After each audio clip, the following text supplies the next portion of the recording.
frequency. www.goldentigerradio.com.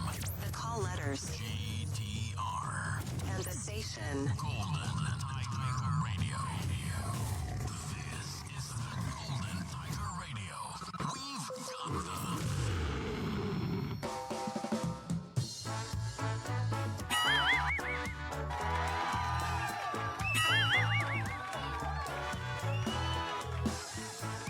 Good afternoon, Metro and Mega Manila. Nagbabalik ang iyong kolokoy ng radyo. Walang iba kundi ang iyong kuya na si Epi Panyo. No? Magandang hapon, no? Luzon, Visayas at Mindanao. No, na nakatutog sa app, no, na Golden Tiger Radio at sa ating mga live stream na naka-live tayo ngayon sa TikTok at sa Blue App, no? Kung di nyo alam yung Blue App, it starts with the letter F. A, C, E, B, O, O, O. Okay! Ayan na, nag-gets nyo na ba, ha? Nakukuha nyo na ba? Okay? Ano, kamusta kayo lahat, no? Sana ay masaya ang iyong tanghali o hapon o siesta time, no? Habang nakikinig sa akin. Binabati ko pala ang mga taga BFRB Toda na ngayon ay namamasada ang karamihan sa kanila. Naway sana kayo ay nakapagmerienda na, nakainom ng tubig dahil napakainit na ngayong hapon na ito, no? Kanina pang tanghali, napakainit talaga. Well, speaking of mainit, no? Bisitahin nyo na ang Swoosh Bikes, no? Teka, babasahin natin ulit dahil may kwento yan kung paano ko napadpad sa isang malupit na bike shop dito sa Las Piñas, no? Binabati ko ang mga taga Swoosh Bikes, ayan, taga Swoosh Bikes ng Pamplona 3, no? Malapit yan sa tapat ng McDo, no? Sa tapat ng Vista Mall. At kung may time kayo, bisitahin nyo na siya, no? Kung kayo ay isang biker, kagaya ko, na nagsisimula magkaroon ng bike journey, dahil na-add ko sa mga parts ng mga bike ngayon. Ako nagsasabi sa inyo, parang may gusto kong buuin sa bisikleta ko. Na sa kamahalan niya, no, nabigyan tayo ng malulupit na prices na swak sa ating bulsa, no? Kaya bisitahin niyo na ang Swoosh Bikes, no? Diyan lang yan sa Pamplona 3, no? Binabati ko pala ang may-ari ng Swoosh Bikes, si Sir Ryan. Sir Ryan, maraming salamat sa iyong pagbigay sa akin ng magagandang parte at sa pagkabit ng mga parte na binili ko kanina, no? Kay Kuya Vincent, Kuya mong Vincent, no? Maraming salamat, Kuis Vincent, at kay Madam na ayaw na raw ipangalan ang kanyang pangalan pero i-shoutout daw siya. Madam! Maraming salamat sa pag-transact ng aking payment, no? Naku, napakarami nilang parts dyan. Puntahan nyo na, no? Swoosh Bikes, no? Malapit niyan, tapat niyan ang McDo Pamplona 3 at ang Vista Mall, no? Dito nga, sa Las Piñas, along Alabang Zapote Road. Ayan. Bisitahin nyo na sila. Dali. Dahil para ma-sponsoran tayo nung isang parte doon na 89,000 na may throttle. May throttle talaga, ti. Kasi nga, kaya ako napadpad doon dahil papasok ako kaninang umaga. Usual ride, di ba? Tamang chill ride lang, no, sa pagbabike. Dahil nga papasok lang naman ng trabaho at ayoko mapawisan. Ayoko talaga mapawisan. Pero nagtataka kayo, ba't ako nakabike, no? Di ba? Ang kulit. Ayoko kasi mapawisan ng ganun kagrabe, no? Kapag papasok ako dito sa office. Kasi nga, alam mo yun, mag-aamoy ang heat. Mag-aamoy tao tong studio, no? Ayaw naman natin ng ganun, di ba? Ngayon, habang ako'y nagmamaneho ng aking bisikleta, biglang sumabog ang aking clutch lining, no, dahil ako'y mahilig magpalit ng o mag-shift ng gears, no, depende kasi sa bilis. Dahil kung hindi nyo pa alam at kung alam naman ng karamihan to, no, uphill po kasi ang village na ito. Kumaga maraming uphill talaga. Tapos kapag palis ka naman sa village na to, marami naman downhill. So, ngayon ako ay nasabugan ng clutch lining, no, yung RD na tinatawag, no, nasabugan talagang talagang bengkong. At kung makikita nyo, ako ay medyo napasubsob. Ayan. Pero wala yan, hindi naman masakit. Ayan, kung makikita yung line, ayan. Napasubsob talaga siya. So, dapat hindi na talaga ako e-ere kasi nga una, nawalan ako ng gana. Pangalawa, alam ko na namang gastos na naman to. So, nagpagpasyaan ko, no, bumisita dun sa, nakita ko nga lang bike shop sa Facebook na Swoon Bikes. Ito nga sila, di ba? Swoon Bikes. Sabi ko, bisitahin ko nga. Dapat kasi ibabalik ko na dun sa pinagbilihan ko. Kaso nga lang, ipapalit din naman peke. Di ba bumili na tayo ng original na medyo matagal-tagal kung gusto natin ng praktikalan, di ba? So, bumili ako ng original na part. At kung tawagin ay Shimano, no, Shimano part. So binilang ko na Shimano, kasi Shimano gear na nga ako ngayon, di ba? So binilang ko na siya ng part at the same time ako ay napagastos na naman pero hindi ganun kalaki. Kaya nga inirecommend ako sa inyo ang Swoon Bikes. Puntahan nyo na, no, Swoon Bikes. Kung gusto yung magkaroon ng bike or start ang inyong bike journey, no, pumunta na kayo sa Swoon Bike diyan sa Pamplona 3, no. Malapit, tapat niyan ang McDo Pamplona Tesco. So, kumbaga, kung nakabili ka na o habang naghihintay ka ng build mo sa bike, 'di ba? Habang kinakabit nila, kumain ka muna sa McDo. 'Di ba? O di kaya mag-mall ka muna kasi tapat noon Vista Mall, 'di ba? At pag magbabayad na, ang tabi noon ay BPI o BDO. So, para may pambayad ka, may cash ka, 'di ba? Para sa kanila, hindi mag-withdraw ka lang sa gilid nila, 'di ba? O hindi ka naman, ayaw mo, nagtitipid ka, gusto mo ng pizza. Punta ka lang Angel's Pizza, nakatabi nila, di ba? Yung makita mo agad dyan, Swoon Bikes, no? So, ayun na nga. Nasabugan nga ng RD. So, ako naglalakad ako talaga, no? Pauwi na sana ako Kasi gusto ko na lang iuwi. Parang alam mo yung dismayado ka na talaga. Nawala ka ng pag-asa, no? Babalik ka na naman sa dating gawi. Na magko-commute ka na naman. So, eto na nga. Nagkaroon ng idea sa akin sa aking utak na what if tignan ko yung bike shop dun sa tapat ng McDo. So nung pumunta ako dun, sarado pa sila pero nagbukas agad sila ng 9:30 kasi pumunta ako dun 9. So nagbukas naman agad sila at talaga naman winelcome nila ako talaga na ayun nga. Sir, anong hanap natin, 'di ba? So ako hanap ko yung clutch nga mismo ng bike at saka bagong kadena. Dahil yung kadena na nakakabit sa akin noon ay tumatalon. Meaning to say, merong sirang parte, no? Merong wasak na parte doon sa kadena na gusto na lang niyang bumitaw. So, pinapalitan ko na, no?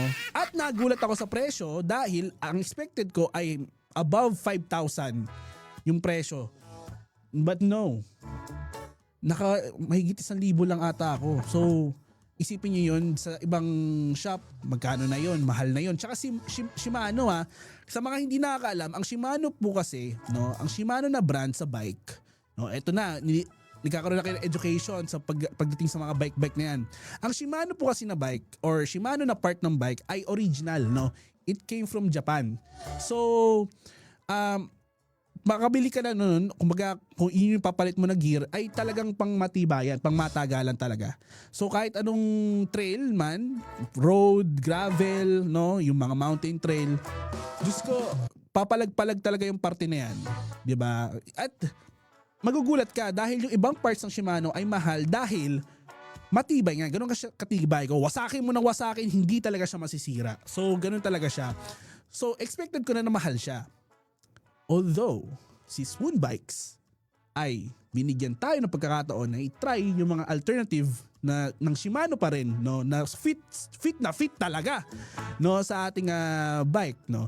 So ayan, sabi niya, sir, ito na lang, mas okay to kasi nga 8-speed ka lang naman at the same time ginagamit mo lang naman for work. So ayan, okay naman sa akin. Ang habol ko lang naman kasi talaga ay yung bilis. Kumbaga yun lang naman talaga habol ko para hindi ako ma-late, di ba? Hindi ko naman habol yung pang trail kasi wala pa ako dyan sa experience yan. Pero gusto ko maranasan yung experience ng trailing kasi masaya nga daw yan. So tsaka na pag may time na tayo talaga, no? Tsaka pag masaya yan kapag long ride. Kumbaga bike talaga yung ginagamit mo, yung bike mo talaga mula sa inyo hanggang doon sa trailing na point, 'di ba? Mas okay 'yon. So ayun na nga. pinalitan nila. Napakabilis ni Vincent gumawa. Sobrang bilis. Wala pang oras. Nagawa na niya yung bisikleta ko. At the same time, gumagana na ulit siya. Yun lang naman sa akin. Basta gumagana yung bike ko at makakapunta akong trabaho, makakauwi ako, okay na sa akin yun.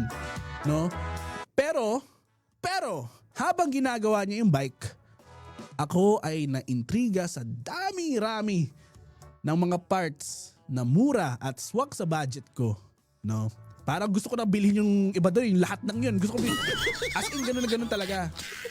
So, naisip ko, no, na bakit kaya hindi ko na lang, no, parang bakit na lang hindi na lang kaya ako mag-build, no, from the stock, from stock. Kasi ang mga ibang biker, ganoon naman karamihan di ba? Sa mga biker diyan, no, shout out sa inyo, no. Ganoon naman karamihan, no, binibuild nila from the stock paunti-unti para makuha nila yung sweet spot na tinatawag nga nila or yung mas fit sa kanila kapag nag-ride sila.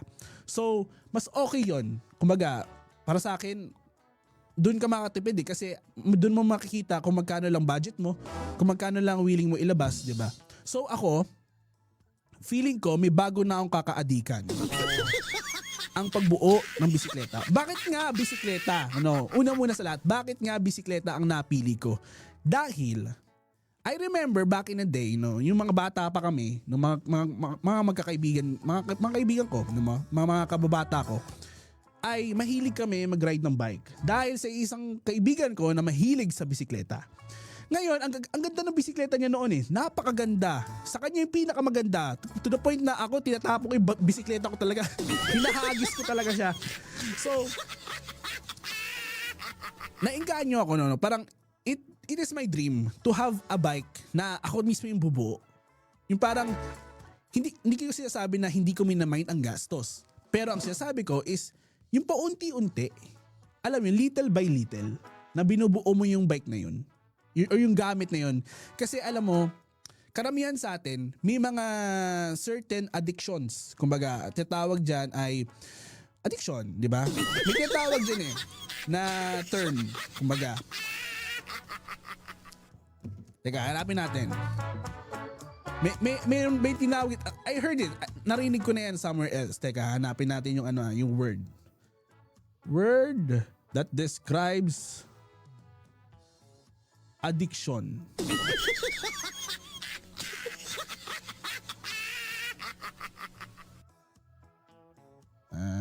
Wait lang wait. Naaalala ko bigla yung word na yun on certain things. Ganito rin ba kayo mag-search? Saglit.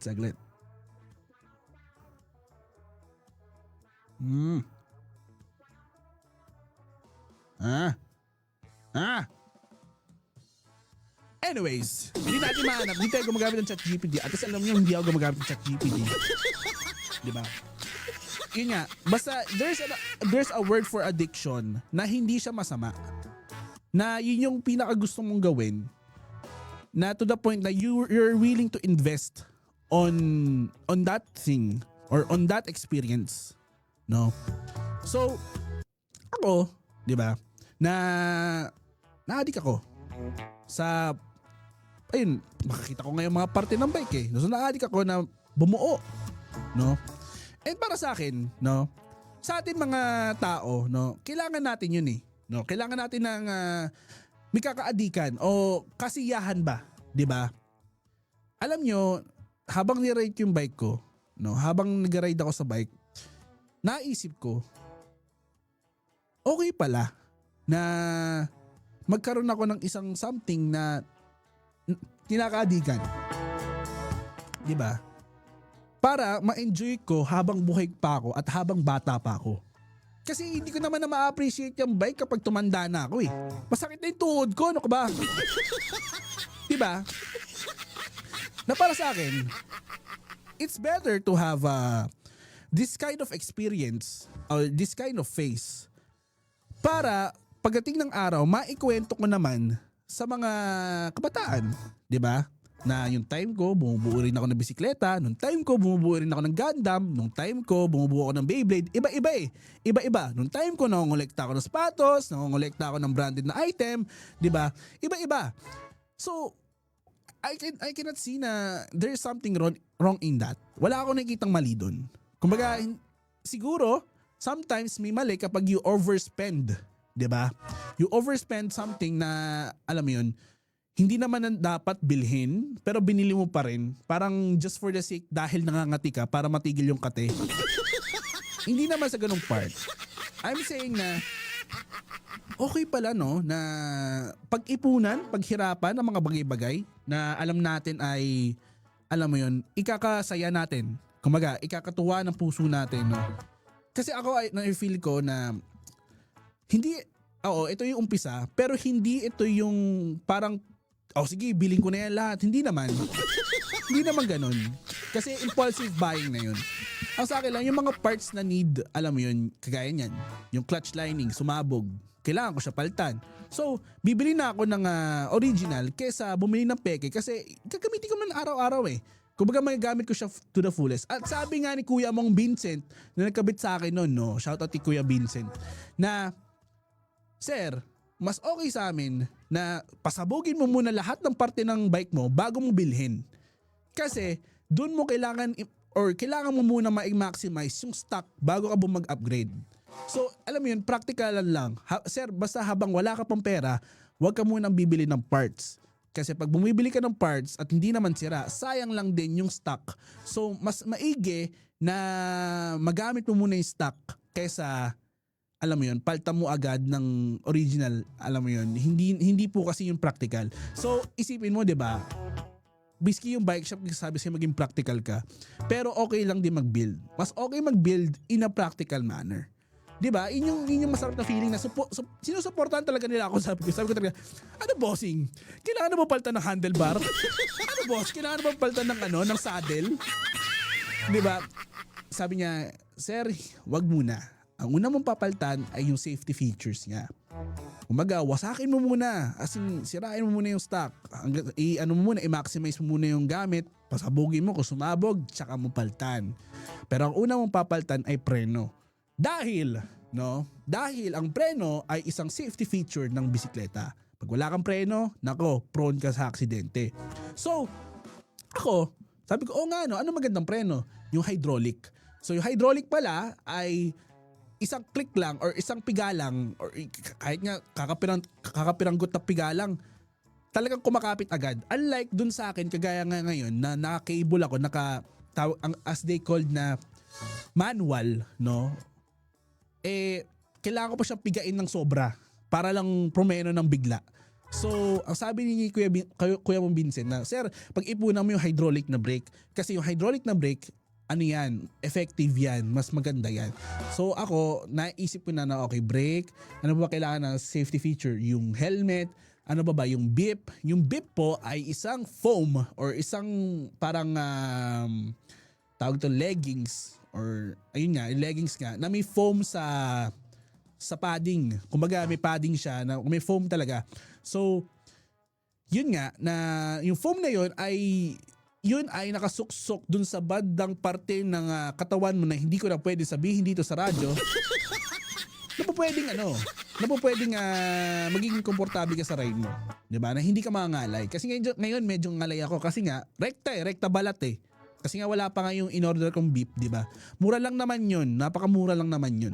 'Di ba? At wala pa rin yung helmet na in-order ko at magugulat kayo sa helmet ko. Para akala mo nakamotor ako, 'di ba? Pero hindi naman talaga. So So ako, yun muna. Mag-i-invest muna ako sa mga safety features, yung mga kailangan palitan, yung brake, yan lahat. Tsaka na ako magpapalit ng mga saddle, ng mga batalya or yung goma, yung Maxxis. Gusto ko talaga yung Maxxis na goma. Ano mo yun? Addict talaga. Para ako si Lightning McQueen talaga pag gamit ko yun. Pero ako naman kasi, hindi naman ako yung parang matrail. Gusto ko silang matry, pero hindi ako matrail kasi nga, ginagamit ko lang naman siya papasok pang daily ko. So, parang hindi ko rin naman magagamit ng lubusan yun, ng ganong katagal. Pero yun nga, I realized na there are things in life na definitely, it will make you happy. Ako, masaya ako. Mula nung binili ko tong bike na to, masaya ako at expected ko naman na gagastos talaga ako. 'Di ba? Expected ko na talaga siyang gagastos ako. Dahil, alam nyo ba, ang bike ay isang bagay na kahit anong makita mo dyan, no, sa bisikleta na iyan, ay kayang-kayang paltan. Napapaltan yan lahat to the point na hanggang not napapaltan. Kaya nga, yun nga ang binili ko. Kasi gusto kong bumuo ng something. At pag nabuo ko yun, gusto kong ipagmalaki. Dahil, binuo ko siya gamit ang sarili kong pera. Binuo ko siya sa dugot at pawis dito sa trabaho na to, no, at nakikita ko yung investment ko dun sa bike na yun, no, na alam mo yun, tumataas yung presyo niya. Hindi biro ang presyo ng isang bisikleta kapag meron ng build. Hindi talaga biro. So, yun ang akin na, no, sa buhay, alam yun, sa buhay, may mga ganyang moments or dapat may mga ganyan tayong gawain na alam natin na it will benefit to ourselves. No? I don't think na everyone will agree para sa akin. Pero I think, ayun nga, lahat naman siguro. Okay sa akin gumastos or mag-invest sa mga gamit na tingin ko'y tumataas ang presyo. For example, maalis tayo sa bike. For example, isang Rolex. Isang mamahaling relo. Binili mo ng worth 100,000 ngayon. Dahil nga gusto mo pataasin ng presyo. Pero hindi mo naman ginagamit. Pero tumataas yung presyo niya. So, meaning to say na may mga bagay tayo na kailangan natin bilhin for ourselves. Hindi lang para sa kaligayahan natin, no. Pero para din sa future self natin. Kasi pag kailangan mo na ng pera, pwede mo na ibenta yung bagay na yun. It's called being practical or it's called having an investment. Diba? Ganun din ang same pananaw ko sa pagbibisikleta. Gusto ko siya buuin to the point na magmahal yung mismong bisikleta ko. To the point na mahal yung mga parts na binibili ko. Kasi one day ibibenta ko rin yan or ipapamana ko rin naman yan. So, alam mo yun, yung value hindi lang yung pera pero yung sentimental value nung bagay na yun. Yun ang priceless. Kasi para sa akin, yun ang unang pundar ko sa aking sarili na magkaroon ng bisikleta, no, na magbuo ng bisikleta. At the same time, no, na sinusuportahan ako ng buong community ng bikers community, no. Kasi nag-join na ako sa mga biking club sa Facebook eh. So welcome naman nila ako ganyan and all. Kasi si Swoon Bikes nga, ako sa inyo, gusto niyo ng suportado ka talaga, pumunta ka kay Swoon Bikes, no. Malapit lang 'yan sa Alabang Sapote Road, no. Tapat lang 'yan ng McDo Pamplona 3 at ang landmark mo ay Vista Mall, Alabang Sapote Road. Kung gusto mo sila puntahan mo yung Facebook page nila na Swoon Bikes, no. Hanapin mo si Sir Ryan, yung may-ari ng Swoon Bikes. Hindi kaya si Kuya Vincent na nagkakabit doon ng bike, no, na nagre-recommenda rin ng mga parts na fit sa'yo, no, as a rider or as a biker, no. Ayan, no. Maraming salamat, no, Bossing Vincent, Bossing Ryan at si Madam na kahera nung Swoon Bikes, no. Maraming salamat, to. 'Di ba? Ibang klase na tayo kung saan na tayo napupunta, 'di ba? Sa Swoon Bikes na tayo napupunta, no. Sana nananawagan ako sa BFRV na magkaroon tayo ng kung meron man i-hit up nyo ako dito ka lang kasi ako no. Nananawagan ako na sana magkaroon tayo ng isang malaking event na puro bike lang, tapos ilibuti natin yung buong BFRV habang inaano natin yung tawag ito, yung ating advokasya sa pagkakaroon ng magandang alam mo yun, image ang mga bikers, no, na tayo sana mabigyan na tayo ng ng magandang bike lane na kanina yung boss nasa bike lane.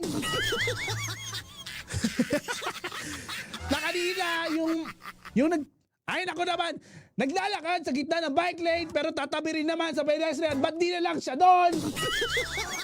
Di ba? Kasi sana magkaroon ng respect ang mga tao, no, sa pagmamaneho ng bisikleta, no. Alam niyo magandang magandang exercise yan, no. Magandang activity yan, no. It will take you places, no, kahit in a slow pace. Pero kanina, kaya nga sumabog ang aking gear dahil ako'y mabilis. Dahil mabilis. Mabilis kasi ako kanina pa downhill kasi. So, nung nag-ship ako ng gear sa 8, talagang bog! Sumabog talaga siya. No, sumabog talaga. At sumabit nga ako. Kasi nga, kailangan ko nga angklahan ng aking sarili. So, hindi naman ako sumubsob. Wala naman ganung moment. I-break ko naman siya. Sadyang sumahid lang ako kasi nga, alam mo yun. Nasa may gilid na kasi ako talaga. Nasa gilid na talaga ako. Para yung mga dadaan ay makadaan. Yung mga tricycle, yung mga sasakyan, makadaan sila na maayos, no? Na hindi nila ako iniintindi. Kasi ayoko nang iniintindi ako sa daan. Ayoko nung yung binobisinahan ako. Mapipikon talaga ako. Mauna na kayo. Lahat kayo, mauna na kayo. Wag niyo lang akong pikunin, no? Papasok ako trabaho baka hindi ko kayo matansya. So mauna na kayo, no? Wag niyo na akong guluhin dito sa tabi. Kaya sumahid ako sa may pader. Okay, no? Sumahid ako sa may pader. No? Tsaka ang nilandingan ko naman ay grassland. Kumbaga parang Bermuda ata yun or basta isang malaking lote na purong puno ng grass. So pagkasahid ko doon sa pader, talagang inano ko ng sarili ko na tumumba dun sa grass. Kasi nga, naramdaman ko rin yung pagod. Hindi talaga sa pagsabog ng bike, yung pagod talaga na, napahinga talaga ako na malalim. Pero anyways, yun ang aking experience kayo ng umaga. No, sana ay kayo ay maganda naman ang naging experiences kasi yung akin kasi medyo pangit eh. Sana naging maganda yung experiences nyo, no. Ngayong umaga, papasok kayo ng trabaho and all. Sana lahat, no. At kung ikaw naman ay isa rin sa mga nag-bike, no, mag-ingat po tayo, no, sa pagmamaneho ng bisikleta. Huwag po tayo masyado maangas sa daan, ha? Parang awan nyo na. May mga na-aksidente dyan. Huwag kayo masyado maangas sa daan. Hindi lang bisikleta, motor, sasakyan, alam mo yun, bus. Na nasa bike lane! galit na galit. Pero ayun, no, sana mag-ingat ang lahat, no. Ingat tayo lahat, no.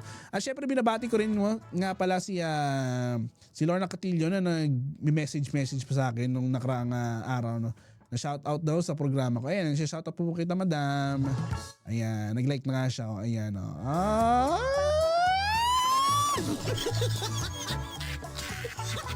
Anyways, no, it's currently 2:37 ng hapon. Araw ng Thursday, February 19, 2026.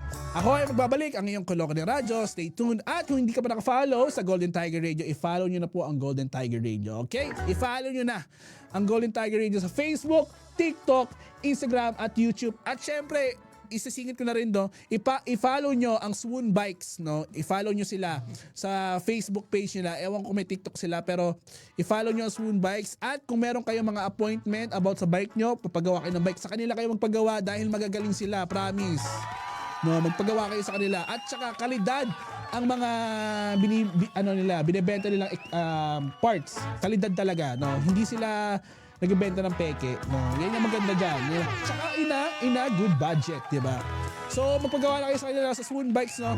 At syempre, kung wala ka pang app ng Golden Tiger Radio app, i-download nyo na sa Apple App Store at Google Play Store ang Golden Tiger Radio. Libreng-libre lang yan, no? Kung ayaw nyo bumili ng bike parts, ay download nyo na lang app namin, di ba? Mura lang yan. Libre nga di ba? At syempre, babalik ako, no? Huwag kayong alis, mga Tiger Kada. Diyan lang kayo, don't go anywhere. And here's a song from Mariah Carey. Ano ba? Ayan, Mariah Carey, We Belong Together, no? Magbabalik po ang iyong Koloko ng radyo. Dito lang yan sa Golden Tiger Radio.